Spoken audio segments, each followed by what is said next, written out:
بعد مادر مهربان هر یک انسان خواهر است، همدم و همراز و هم سوزنده بر جان خواهر است.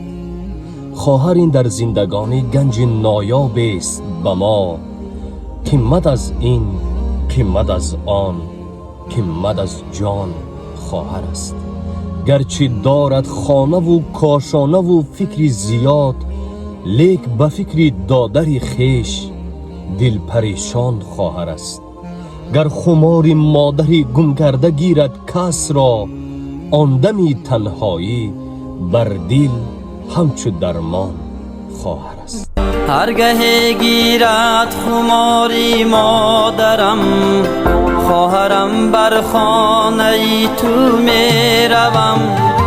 بوی مادر می کنی ای جانی من،